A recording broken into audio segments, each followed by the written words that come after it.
दिवाली से पहले ही Delhi NCR pollution की मार झेल रहा है। गाजियाबाद में हालात गंभीर हो गए हैं, इसीलिए ग्रेडेड रिस्पांस एक्शन प्लान यानी कि ग्रैप का पहला चरण लागू किया गया है। इस हफ्ते की शुरुआत में शहर का एयर क्वालिटी इंडेक्स यानी कि AQI 271 पर पहुंच गया, जिससे गाजियाबाद देश के सबसे प्रदूषित शहरों में दूसरे स्थान पर आ गया। इस प्रदूषण ने सांस के मरीजों की परेशानियों को बढ़ा दिया है।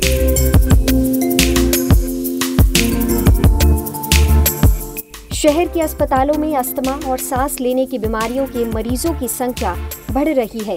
डॉक्टरों का कहना है कि इस स्तर के प्रदूषण की वजह से सांस लेने में मुश्किल होना आम बात है।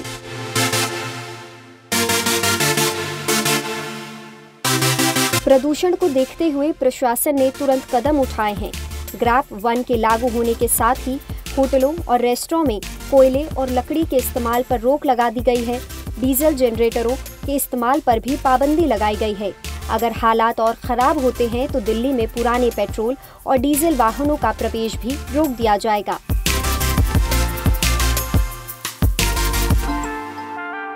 जिसमें पेट्रोल के BS3 और डीजल के BS4 वाहन शामिल होंगे।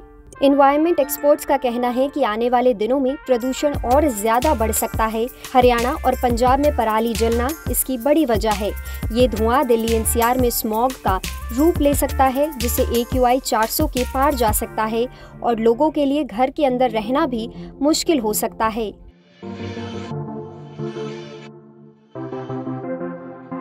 शहर में टूटी हुई सड़कों से उड़ती धूल और कूड़े में आग लगाना भी प्रदूषण बढ़ने का एक बड़ा कारण है।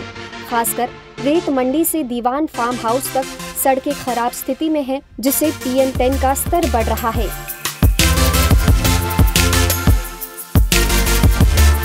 कूड़ा प्रबंधन ठीक से ना होने की वजह से लोग सड़क पर कूड़ा जलाने को मजबूर हैं, जिससे धुआं फैलता है।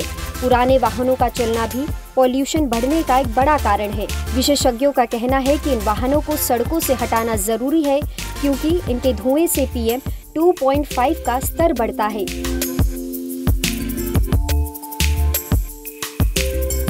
इसके अलावा दिवाली की वजह से शहर में यातायात का दबाव बढ़ गया है, जिससे जाम की स्थिति बनी रहती है। वाहनों का धुआं और जाम में खड़ी गाड़ियों का धुआं भी पॉल्यूशन बढ़ने की एक बड़ी वजह है। ट्रैफिक पुलिस को इस समस्या पर नियंत्रण पाने के लिए कदम उठाने चाहिए, ताकि शहर वासियों को थोड़ी राहत मिल सके। ऐसे में ये कहना गलत नहीं होगा कि गाजियाबाद में बढ़ते पॉल्यूशन ने हालात चिंताजनक बना दिए हैं।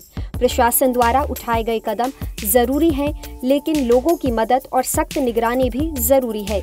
ऐसे में ये कहना गलत नहीं होगा कि गाजियाबाद में बढ़ते प्रदूषण ने हालात चिंताजनक बना दिए हैं। अगर जल्दी ही ठोस उपाय नहीं किए गए तो शहर में प्रदूषण की समस्या और ज्यादा बढ़ सकती है। लोकल 18 के लिए गाजियाबाद से अदिति शुक्ला की रिपोर्ट।